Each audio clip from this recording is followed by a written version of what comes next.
Okay.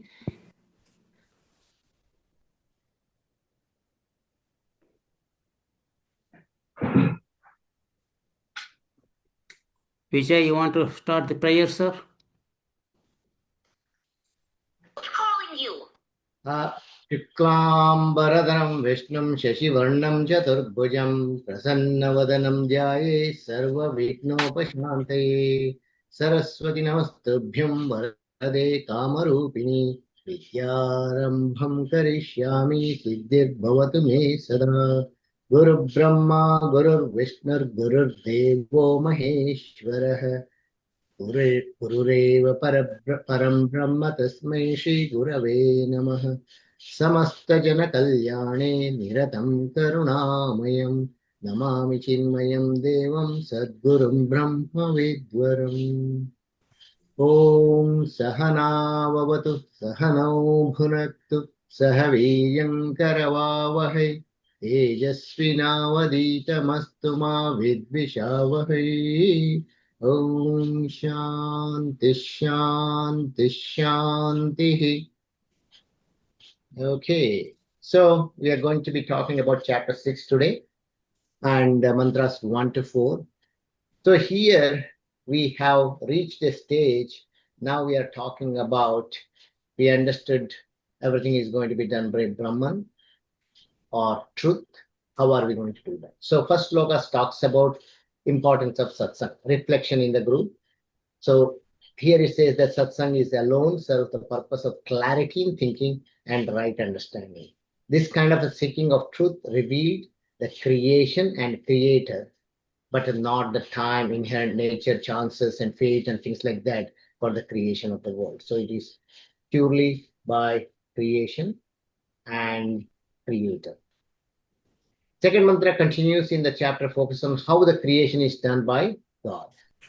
Unlike a Laukika creation, God is both sentient cause as well as material cause of the creation. So we have seen that potter and pot, there is a intelligent cause is sentient intelligent cause is different than material cause. But here Brahman is both.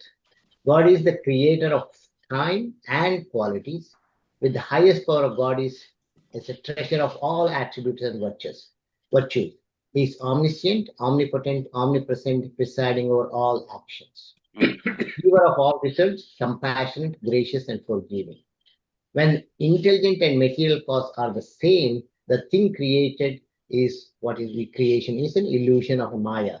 As waking mind alone provides a material and knowledge of the dream world, which is only an appearance. So, in the case of dream, it is a illusion or is more of a what you call as illusion for the waking things. We know that. Similarly, taking it in a bigger way, what we are seeing is a Maya with when we are taking into consideration of Shiva and Brahman. The seeker now contemplate further how God and truth, God or truth, creates the world. God creates with the 5 elements, Panchamahabhutas. We know that water, earth, Prithvi, water, earth, Agni, and Vayu, and things of that kind. And God combines the spirits of these 5 elements with Sattva and Rajas and Tamas to create the world. It's also sometimes he goes to the next level and he adds that spirit combined with the 5 elements, which we talked about, and then mind, intelligent, and I sense, which is ego, to create the world and worldly beings. Once created, God withdraws and watches by providing the duties and positions, rules and laws to manage it efficiently. Once created and put it in motion, this created world comes to an starts and end, and anything created should be destroyed as a law of nature. It is done through different pralayas. It can be Naimittika or any other pralaya, Nitya or Naimittika or something. When this creation and dissolution going on, the God remains his true nature as existence, conscious, and bliss, Satchitananda. Each individual jiva has to burn the vasanas and avoid creating new vasanas to achieve the realization. So there we talk about a shloka of 927 and 928 from Bhagavad Gita. Yat karoshi yadatnasi yajjuhosi dadasi yat pashyati kaunteya tat purushva madarpanam. शुभाशुभपदैरेवं मोक्षस्य कर्मबन्धनै सन्न्यासयोगयुक्तात्मा विमुक्तो मामिपायिष्यसि. So there what he's talking about is what about the burning of vasanas, and you do your actions as if you're doing it for God, Bhagavan Sri Krishna, then you're not going to get into that what we call as attachment of vasanas. You may be doing Shubha or Ashubha.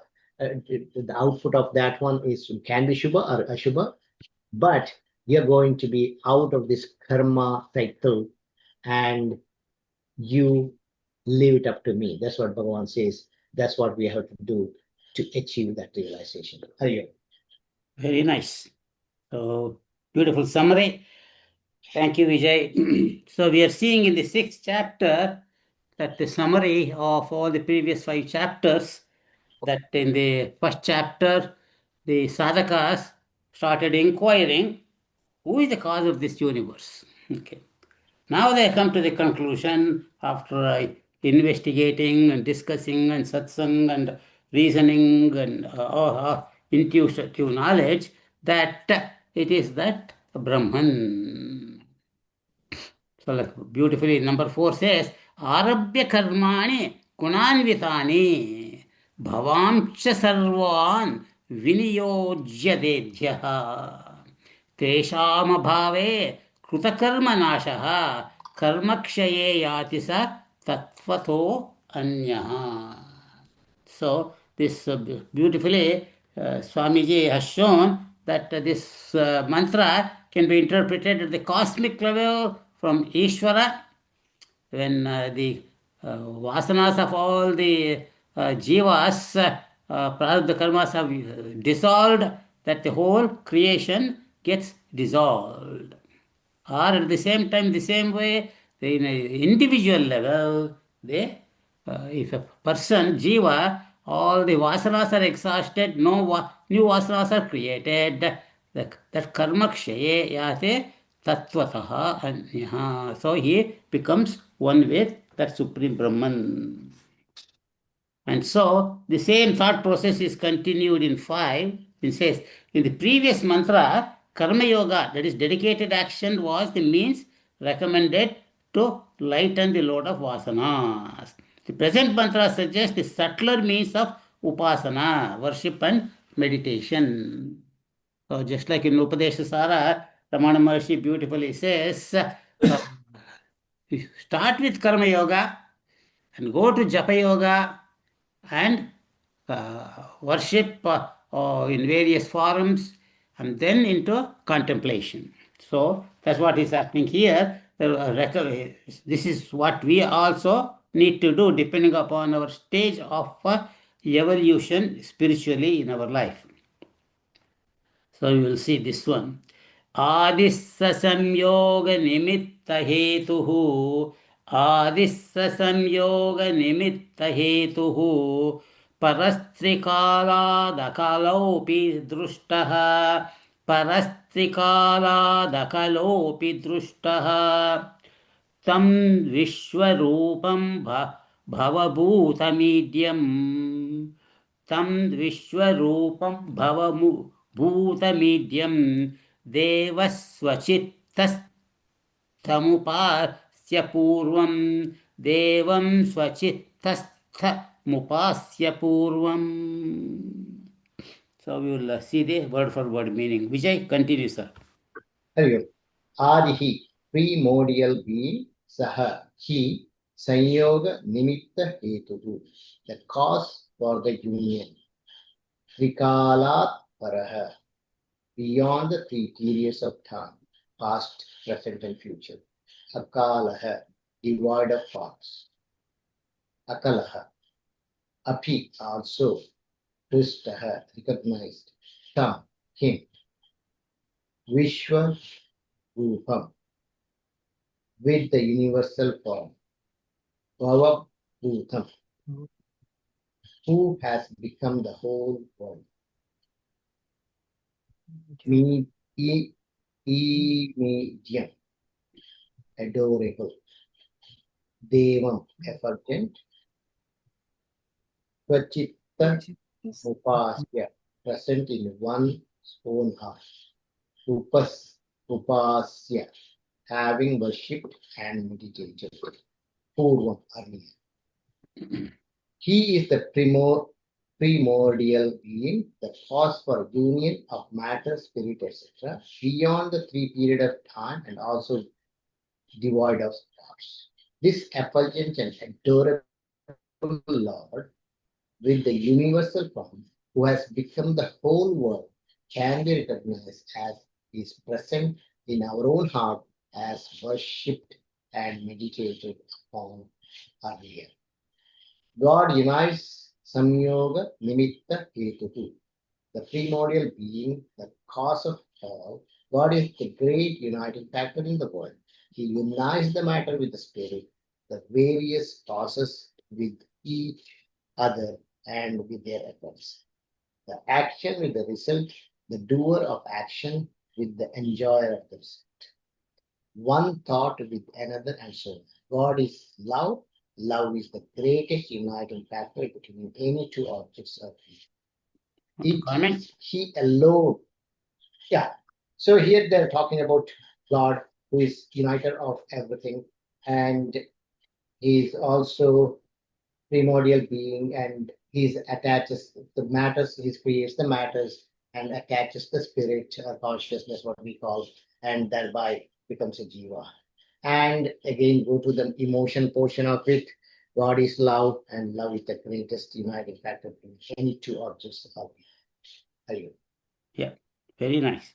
I can say how when they started inquiring the various causes like time, elements, and space, and all that, that now they come to the conclusion all of them are intermediate causes. The ultimate cause is that Brahman, Adihi. Some people might ask, oh, if he is the beginning who cause, then who is his cause? So that is, if you keep on asking, then you will keep asking who is the cause of that, who is the cause of that, who is the cause of that. It never ends. And so we know that it is the ultimate causeless cause. So we will continue. After Vijay Vishwanathan is stopped coming. Akilama, are you there? Atla is not here today, Raghuji. Okay.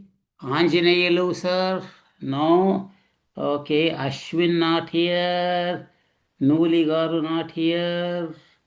Okay. Mano Naidu, you want to read on? Hari Om, I am here, sir. Oh, where are you? Oh, okay. I can't see your face. Okay. Nuli Garu, please go ahead, sir. Okay. Finish the 3 paragraphs. Okay.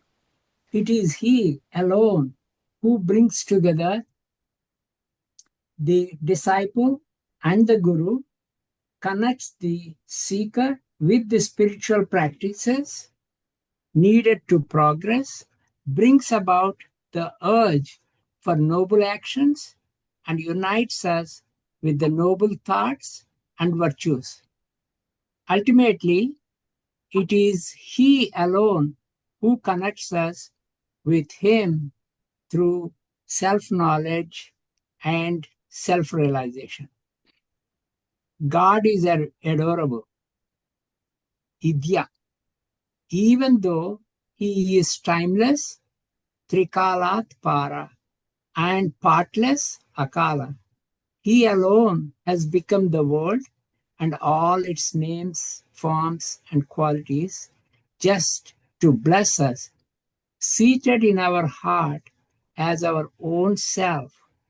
He is naturally the most loved and adored. Worship and meditation, upasaya.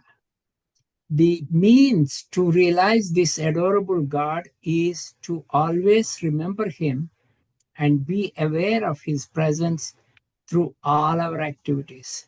Chitta specifically means the faculty of remembering. Swa Chitta Stham is to keep Him always in our memory. being near God, upasana, being connected to Him through our thoughts, words, and deeds, makes us pure and virtuous like Him. With such a mind, meditation on His true nature further is easier and it strengthens our connection. Therefore, through realization, thereafter, through realization, we become one with Him. So, what he is talking about right from the how he connects the disciple and the guru, connects the seekers with the spiritual practices, and looks after the progress, brings about the urge also for noble actions and noble thoughts and virtues. Ultimately, it is he who connects us with him through self-knowledge and self-realization. Yeah. Good. The next thing is he's talking about God is adorable. So he is timeless, partless. He alone becomes the world and all the names, forms, and qualities just to bless us. He is seated in our own heart. He is naturally the most loved and adored. And how to worship? This means to realize the adorable God is to remember him always. Yeah. So that memory is swachittastham, is keeps him always in our memory. Being near God, being connected to him through our thoughts, words, and deeds makes us pure and virtuous like him. Yeah. With such a mind, meditation of his true nature further easier and strengthens our connection. Very nice. Yeah. So that is the essence of all satsang. Ultimate satsang is identification with the pure Sat, the Brahman. And so that's exactly what is said here. And so if it is so great, naturally it is adorable. So we worship so many things and so many people because they we think they are great, they have done good karmas, or they have helped you, you gave you a job, or they gave you birth, things like that. But the ultimate of all the causes is that Ishvara. He is the most worshipful one. And so, as you go more and more close towards Him, He will pull us up towards Him. So, it's only by His grace that we become one with Him. That we have to completely remember that we have to put our effort, but ultimately it's the Bhagavan who helps us to realize our oneness with Him. So,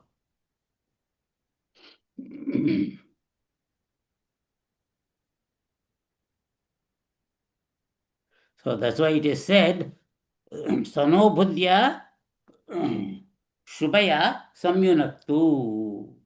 We pray to Bhagavan, he said, we need that spiritual intelligence to undergo various aspects of your nature.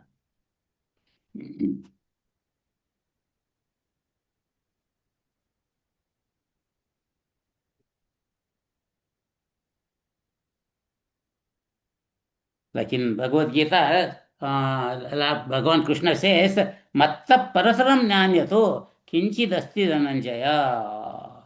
There is nothing beyond me. That's why he is Devam and Idyam. Even as an avatar, that Bhagavan, as Rama or Krishna, is the most worshipful one. They have taken the virtuous qualities and form, and that to make it easy for us to worship him with name and form. So that's why we call Ramaha Vigrahan Dharmaha. He is the embodiment of the Dharma.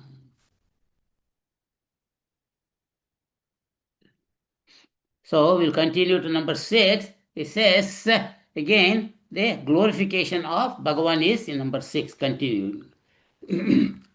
न वृक्षकालाकृतिभिः परोऽन्यः स वृक्षकालाकृतिभिः परोऽन्यः यस्मात् प्रपञ्च परिवर्ततेयं यस्मात् प्रपञ्च परिवर्ततेयं धर्मावहं पापनुदं भगेशं धर्मावहं पापनुदं भगेशं ज्ञात्वात्मस्थममृतं विश्वधाम ज्ञात्वात्मस्थममृतं विश्वधाम.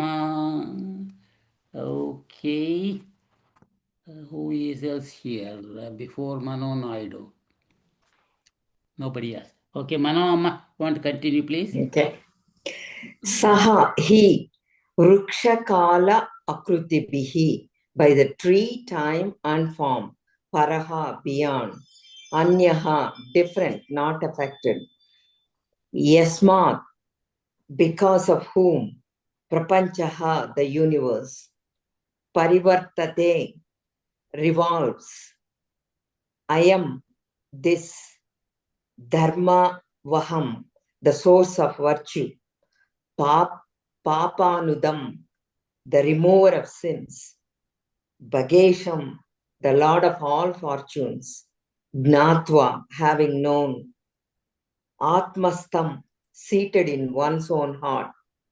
Amrutam, immortal. Vishwadham, supporter of the whole universe. He, because of whom this phenomenal world revolves, is beyond the tree of samsara, time and form, and is different from these. He is the source of virtue, the remover of sins, the Lord of all fortunes, and the supporter of the whole universe. Knowing him seated in one's own heart, one becomes immortal. Beyond the different paronyaha, the word beyond signifies that God is unaffected by the world, and the word different signifies he is neither finite nor has other characteristics of the world. Pretty much they are giving again the glorification of the God, how he is, because of him the phenomenal world is revolving, but still he is not the tree of samsara, the time or form, and he is totally different from that. He is totally different from the world, and he is the source of the virtue, remover of sins, Lord of the fortunes, supporter of the whole universe, even though he is not the world or the universe. And knowing him seated in your own heart, you become immortal. Yeah. Yeah. And he is beyond. The word beyond signifies that God is unaffected by the world. Right. And the word different signifies he is neither finite nor has any other characteristics of the world. Yeah. So if you take something and like rice, make a sambar out of the vegetable and all that, the vegetable is gone and then it's become a sambar. But here, the Brahman creates all this world, multifarious things, but still is independent away from all that.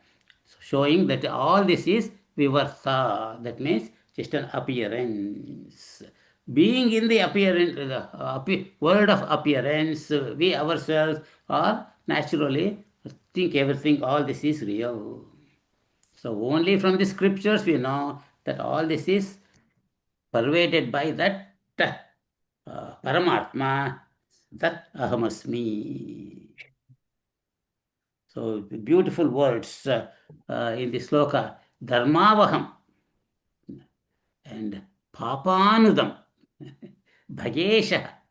So very, very beautiful names of the qualities of the Bhagavan. So, okay, Maya, you want to continue, Amma? Finish this chapter?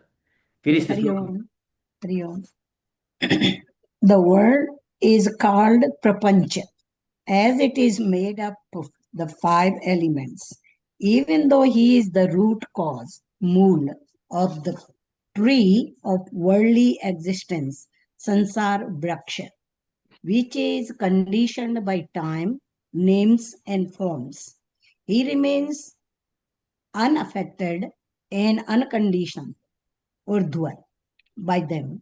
The world revolves around him, and because of him, yet he remains the unmoving center of its existence. The remover and bestower, pan pampanudam, Papanudam dharmavaham. papanudam dharmabham. God removes our sins and bestows us with virtues. Only when the house is swept free of the trash and stink, the fragrance of incense can be enjoyed. How can a mind full of resentment and revenge experience the joy of kindness and forgiveness? He is the Lord of the six fortunes, Bhagesa,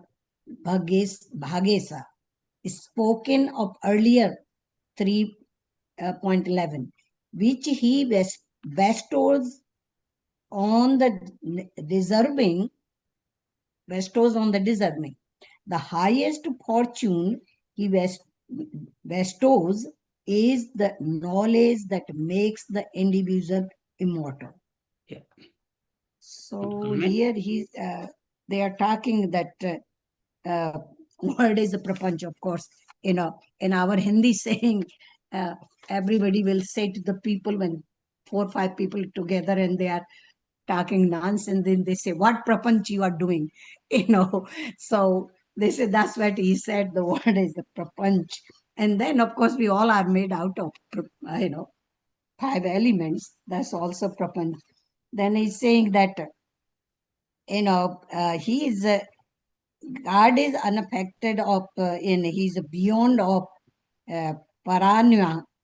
I think she read already that one. Sorry, yeah, prapancha, and then he's saying he is the root cause of everything, sansar vraksha, but he is conditioned. He is not conditioned by the time, name, and form. He remains unaffected, and unconditioned. So he is the cause for everything, but he is not attached to anything. And the remover of Bhasodi says, God removes our sins. Of course, he will remove our sins if we will believe in. And then especially he just says that when the house is swept free of trash and stink, the fragrance of incense can be enjoyed. Of course, he's talking about our mind here.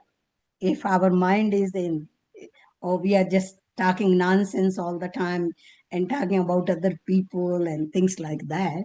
So he's saying that if that mind is clear and you are seeing a God in everything, then God, of course, helps you too.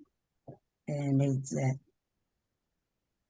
I guess, and there comes that highest fortune. He bestows on the deserving ones who are like that. They get his fortune and knowledge and becomes immortal.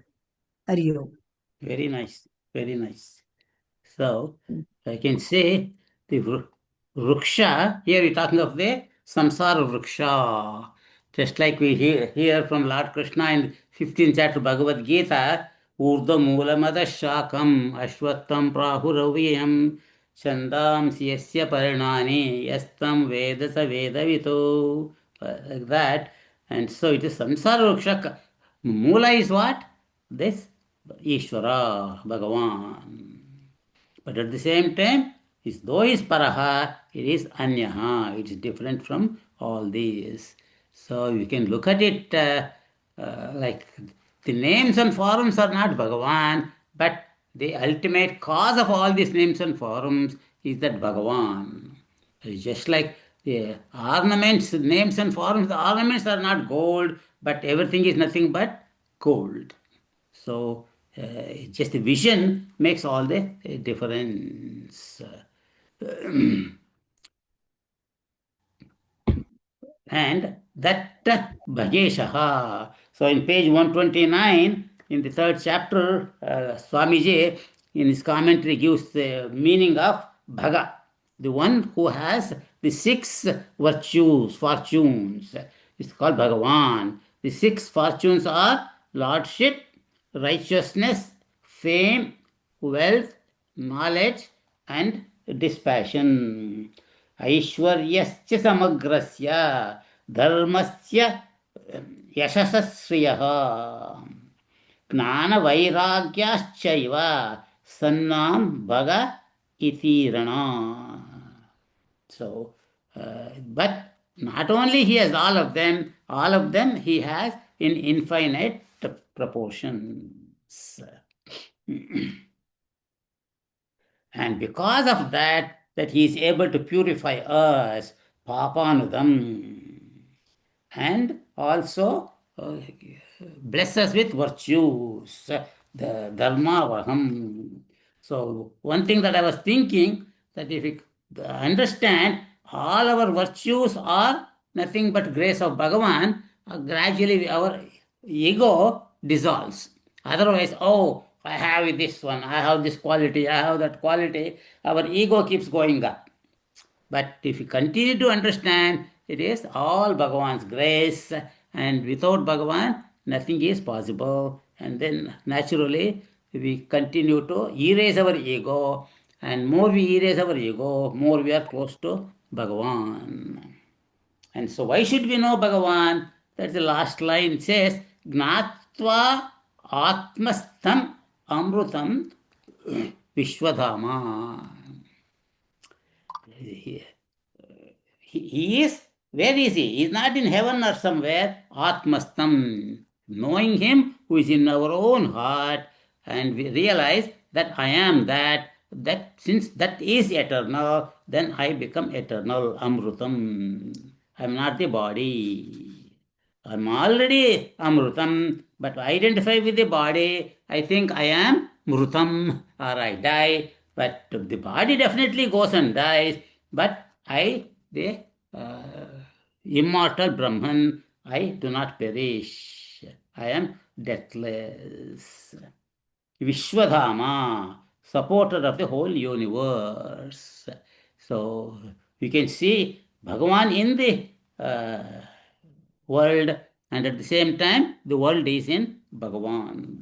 So, very beautiful mantras to contemplate on if we can memorize them and sit for meditations.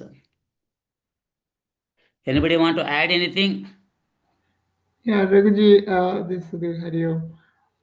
Question then, but when he address him as he was bestows all these things. Now we are talking about duality, right? Yes, yes. This world is dual. As long as I consider I am the jiva, that is duality. Correct.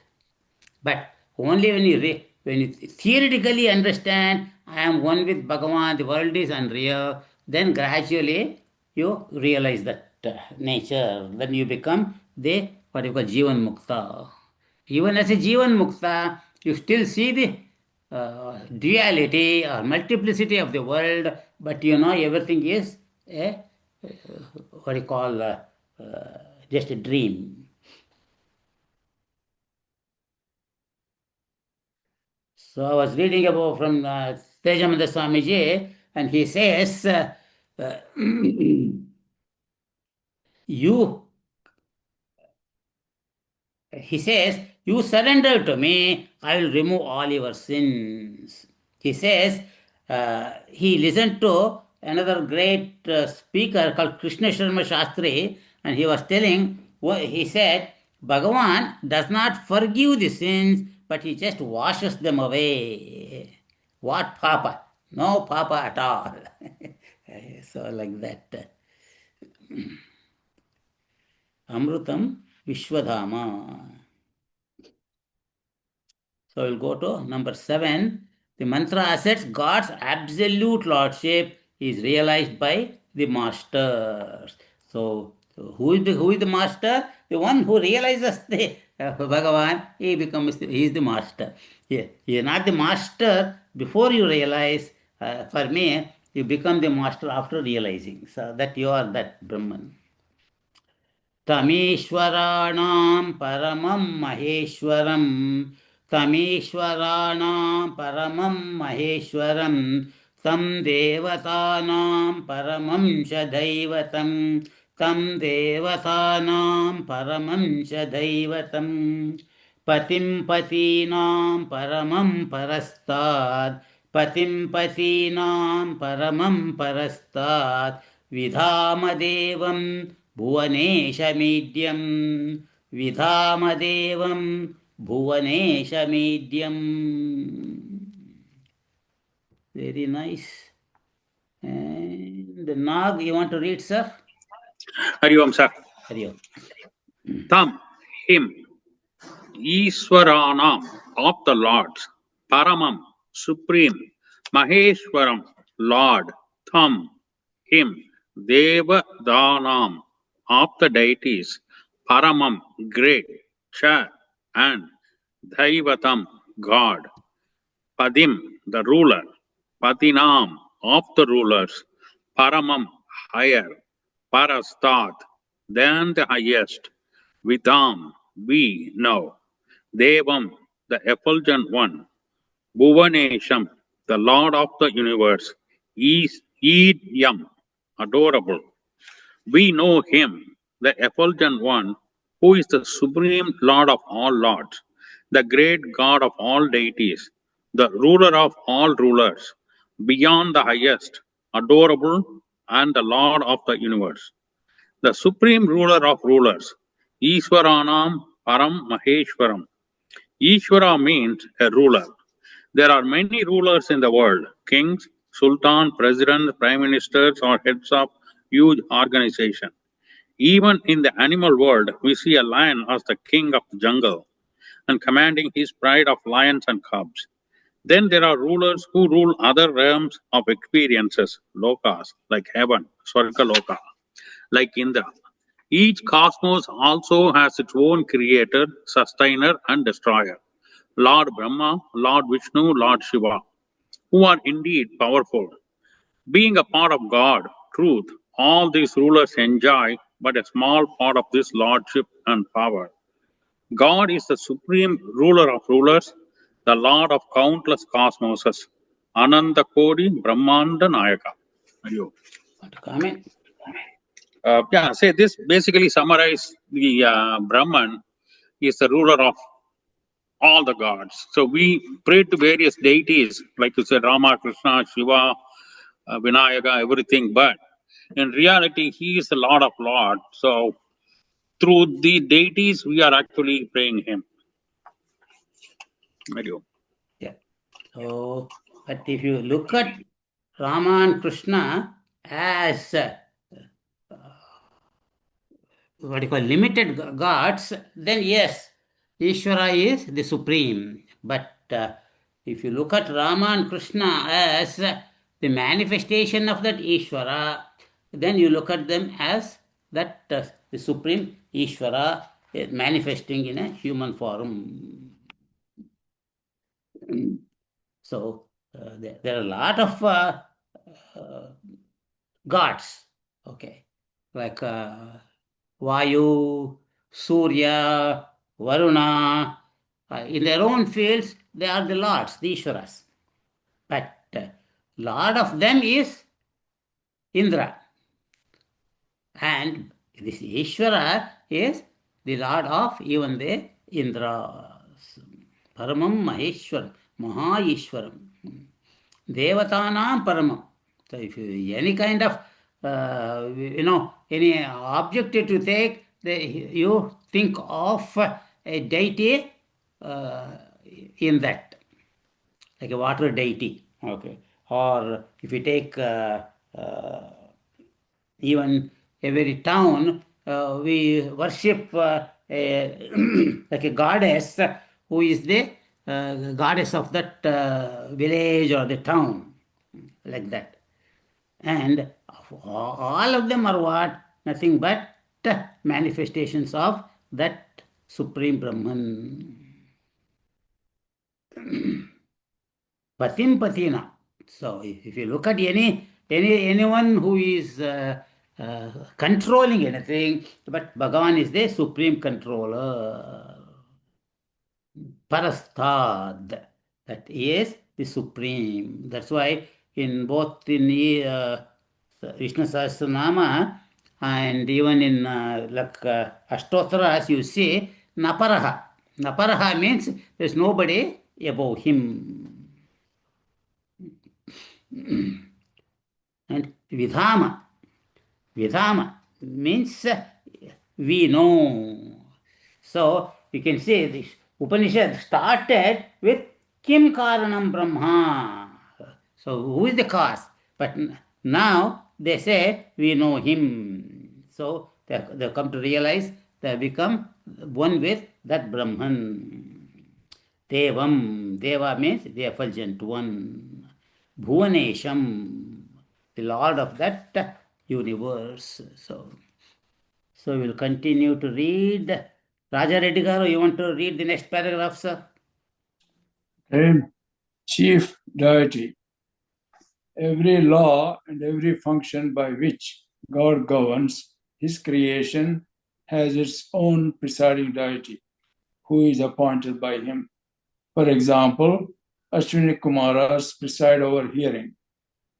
Then, of course, we have our own Brahma Devatas who preside over village, Mumba Devi and presiding deity Mumbai, Kula Devatas presiding over our family lineage, Sthana Devatas preside over particular place. Each river, mountain, range, elements are presided over by their respective deities, like Ganga Devi over Ganga River, Himavan over Himalayas, and Agni Devatas over the fire element. The scriptures say there are 33 crores such deities. God is the one who presides over all of them. Were it not for him, fire could not burn, nor the wind blow. We invoke the blessings of the deities to help us function well, and they in turn worship God for strength and ability to function. So obviously, this description is very elaborate, and this is the God of all gods. He gives positions to many gods, and there's no need to enumerate. Everything has a god. River has a god, mountain has god, place has a god, village has a god, and river and all the five elements have their own gods. So obviously, the functionality of those gods are directly connected to the positions they are assigned to, but they're empowered by the Supreme God. So obviously, they are not very potent.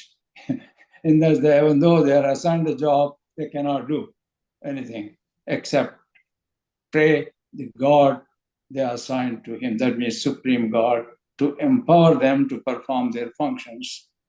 So that's the extent I could understand here. Okay, very nice. Beautifully explained. Okay. Rakesh, see, you want to finish? Hari Om, the Supreme Lord of Lords, Patim Patinam Parmamam. Commonly, the word Pati is used for husband. However, etymologically, it means one who protects, it means one who guides and protects dharma or righteousness. God appoints certain souls like Manu to take care of dharma in each manvantara, who in turn appoints Daksha Prajapati and others to help him. In each country, we have law upholders, gurus, and kings, Bhupati. The president of the country is called Rashtrapati. Similarly, we have words like Ashwapati, Gajapati, Vidyapati, Vachaspati for those who are masters of horses, elephants, knowledge, and speech, respectively. God is the Lord of all those who guide and protect others. He is the Supreme Lord.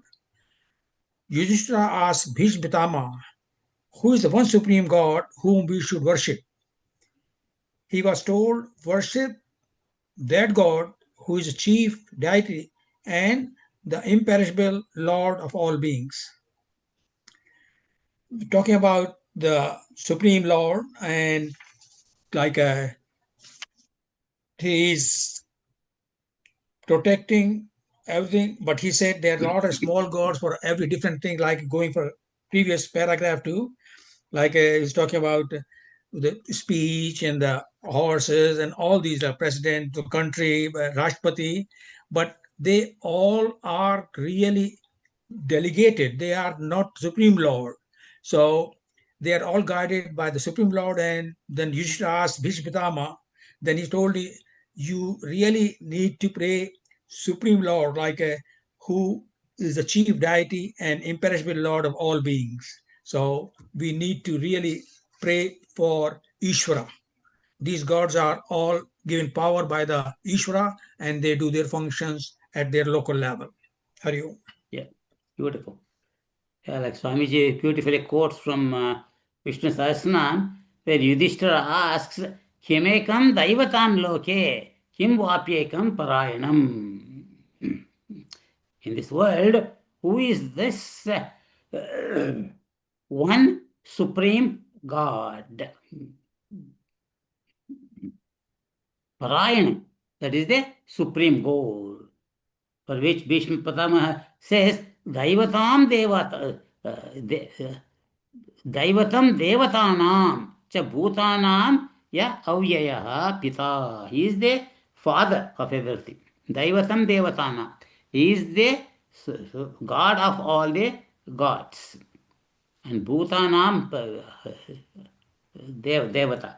Of all the beings, he is the supreme. You can look at the Bhuta as the various beings or as the Pancha Mahabhutas. And Avyayaha, he is that pure, eternal, imperishable one. So he is the Lokapati, Shriyampati, Yagnapati, Prajapati, Dhiyampati, Dharapati, anything you want to take, that he is the Paramam Parasta, the supreme goal. So, very nice. So, Swamiji says in for introduction to 8, people become great because of what they do and what they have.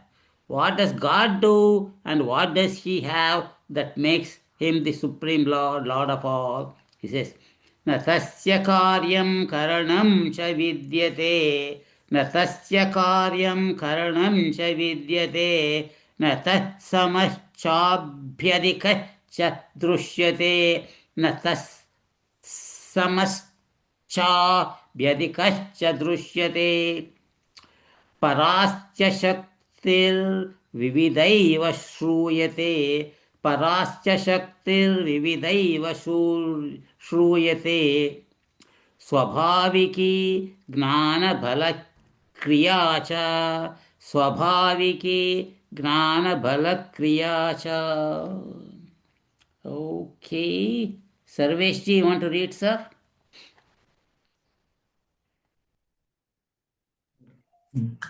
Hari Om. Hari Om, sir.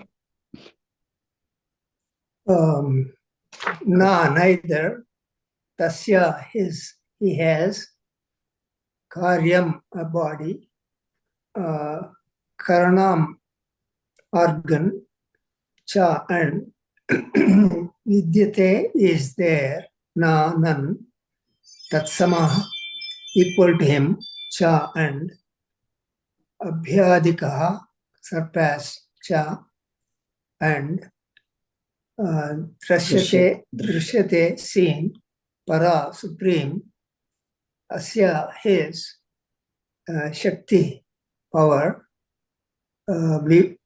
vividha, manifold, eva, and indeed,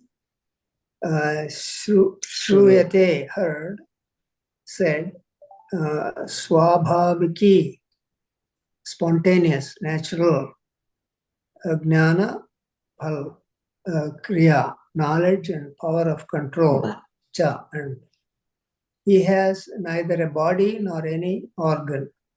None is seen to equal him, leave alone surpass him.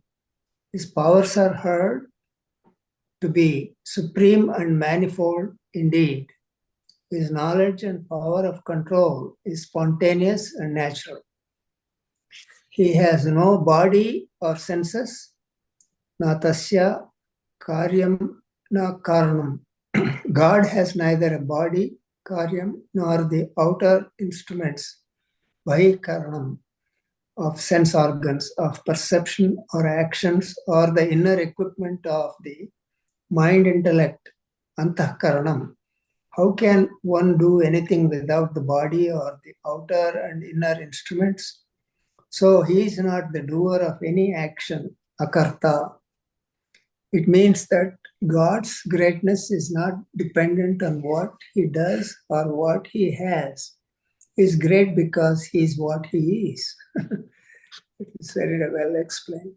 Just finish the next paragraph. Another meaning is that he has no karyam or duties. Being full of complete, he has nothing to do gain by doing anything. So he has no need for any instruments, karanam, by which he can attain it. We are troubled by a sense of incompleteness, and to feel fulfilled, we need to do something. God is ever full and fulfilled. So he's describing God as has neither body nor any sense organs nor perceptions, and has no need for them actually, because he is great because of what he is. And the other meaning in the last paragraph was that he has no duties either. He is full and complete. So he has no need for any instruments of action or perception. Hari Om. Yeah. It's a very, very beautiful commentary. We can see that he has no body, but all bodies are his.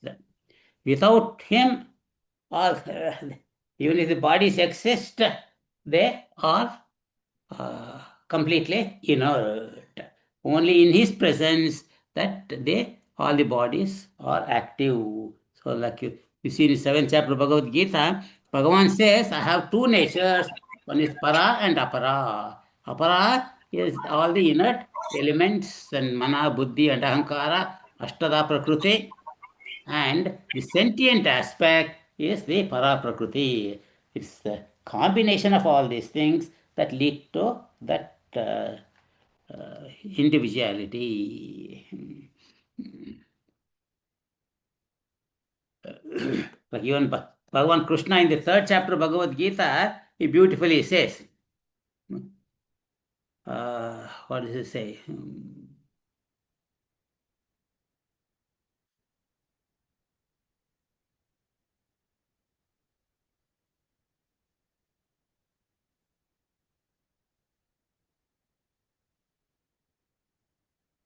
Yeah. न मे पार्थास्ति कर्तव्यं त्रिषु लोकेषु किंचन नानवाप्तमवाप्तव्यं वर्ता एव च कर्मणि. Arjuna, there's nothing in these 3 worlds for me to do, nor is there anything worth attaining unattained by me, yet I continue to work. So that's the attitude that we should have. That we should not be attached to anything, not wanting anything, but continue to do our duties in the society.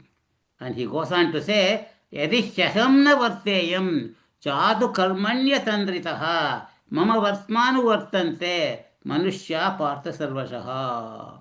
Should I not engage in action scrupulously at any time, great harm will come to the world. For Arjuna, men follow my ways in all matters. The same way, we all have to continue to do our duties to be an example to the society. Do the things, don't preach, just do your things as a model to the society. So. Tasya Kartyam na Vindate. And Shobhanamma, you want to continue, please? The next paragraph. Hari Om. Hari Om. There is none equal to him, nor greater. Na tat samaha chabhyadhikaha. Earlier it was said that God is incomparable. Natasya pratima asti. There is none even equal to him, leave alone someone greater than him. Paundraka tried to copy Lord Sri Krishna and pretended to be the original Vasudeva Krishna and became the laughing stock of the town. Ravana thought he was God and got killed. Hiranyakashipu thought he was greater than God and came to a sad end. A woman, when asked for a reason for divorce, said, "We have major religious differences. We believe in different gods. He thinks he is God. Who can equal infinity or exceed infinity?"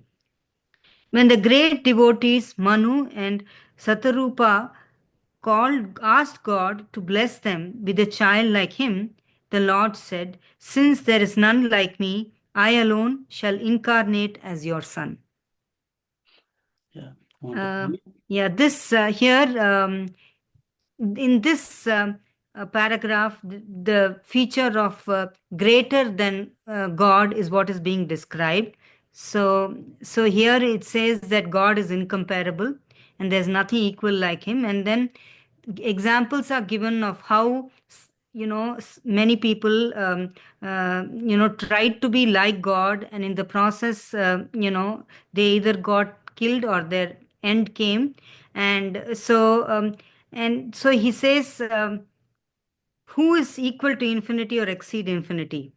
When the great devotees Manu and Satarupa asked God to bless them with a child, he said that, no one is, like me, so I will come as your son. I'll reincarnate as your son. Yeah. So example is being given. There's no one like God, no one, greater than God, no one can be compared to God. Yeah. Yeah. So you can see beautifully, Swamiji is giving all these beautiful examples. Or if you develop an ego, saying, "Oh, I am God," as that individual person with the individual powers, then it is egotistic. But if you identify with the Atman, that I am God, okay, and continue to live in this world as what you call as a duty, performing all your duties to help all the people, then you know that people will worship you as God. So everything depends upon where your identification is. Is it on your BMI or with the Atman? So if the identification with the Atman, then you see the same Atman everywhere, and naturally you live for all the beings, from ant to the human beings. And Sudhirji, you want to complete, sir? Hari Om, Guruji. Yes. Hari Om, sir. God's natural powers, Swabhaviki. Swabhaviki. God's Maya Shakti or God's Maya Shakti or Prakriti. His inherent and inscrutable power manifests in manifold ways, just as the ability to cool or heat or rotate are manifestation of the power of electricity through the cooler, heater, or fan. God's great power manifests as the ability to see or hear in the eyes and ears, and the power to know, energize, function, and so on in the mind and the body.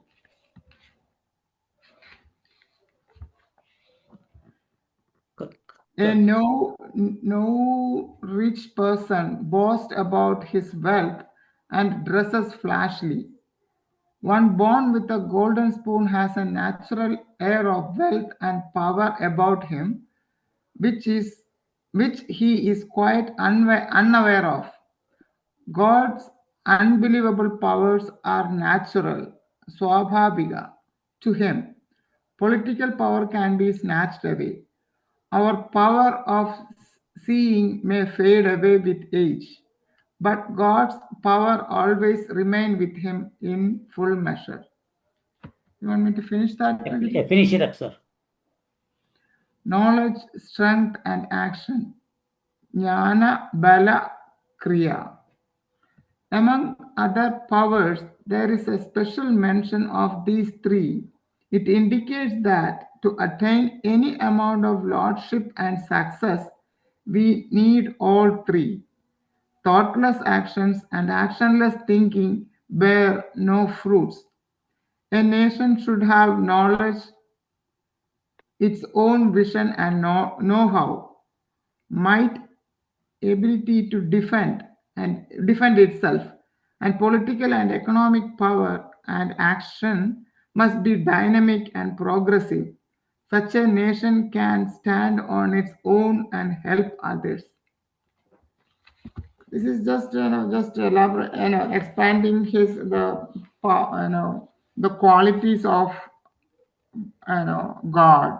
He is all powerful, and he is the you know the behind. I would say the see as like electricity is actually powering a bulb or a fan.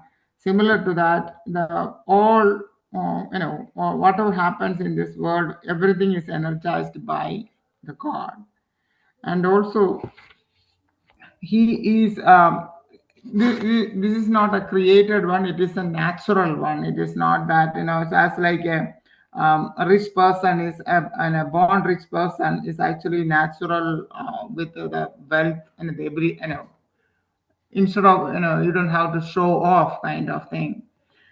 So that is because it is natural to the God. And also here also says that other qualities of the God is he is actually has got strength and he do the action and he is actually knowledge. So it is, and also he's actually here another. Guruji is actually giving um, an idea about how a nation should be. A nation should be knowledgeable and it should have power and it should do action. And it should be it should not be it should be with it should be dynamic and progressive. It should be dynamic and progressive and it should be knowledgeable. Then a nation can stand itself without anybody else's help. This is actually not only, I would say, to the nation, it's for our individual. You should be knowledgeable, you should do action, and you should be powerful too, to just be yourself. Otherwise, you always will be dependent on somebody else, or that actually causes problem too. That's what I understood, Ravi. Very nice. Very good. So we can say Bhagavan doesn't have any duties because he doesn't have to achieve anything. He is infinite. Okay. But at the same time, that like Bhagavan Krishna said in the 3rd chapter of Bhagavad Gita, but he continues to act. Because of him, the whole world is pravartate, is active. So because of his supreme nature, there's nobody equal to him, let alone superior to him. So that's what Arjuna says after seeing the Vishwarupa of Bhagavan in Bhagavad Gita. He says, Tatvatvat samokhyas tabhighat kutonyaha. There's nobody equal to you, let alone being somebody adhikaha. Lokatreye api aprathima prabhavaha. In all the three words, you have that supreme power. So, Parascha Shakti Vividaiva Shruyate. You don't say any power or manifestation, anything other than his. And all thing is natural to him. So Bhagavan beautifully gives that example of a person who was poor, suddenly he got a lottery and became a billionaire. Okay, and so he will have an air of super richness and superiority and show off and want to buy some flashy cars and dresses and all that. But a person who was born rich in a rich family, and but at the same time had all the virtues of a human being, you know, he doesn't have anything. He's naturally have that feeling of satisfaction and calmness about him, like Bhagavan. So that's what we all have to learn as our economic or strength or in our even our actions. We have done so many good things in the world. We should have that humility. Everything is Bhagavan's alone. So whether it's at individual level or at a national level or at even a God level, knowledge, strength, and action are necessary to achieve anything. And Bhagavan is the one who has all the three. So if we keep contemplating on that Bhagavan like that, and then naturally he will make us one with him. So keep it, we have to keep it in our mind that I am that Atman, but until we realize that, we can continue to worship him in various ways and live in this world and offer everything that we do as a worship to that Bhagavan. So it's a very, very beautiful mantra. It says, "Na tasya karyam karanam cha vidyate, na tasmat shabhyadikasya drushyate, parasya shaktir vividaiva shruyate, swabhaviki gnana bhalakriya cha." So we will stop here. We will continue the next Monday. ॐ सर्वे भवन्तु सुखिनः सर्वे सन्तु निरामयाः सर्वे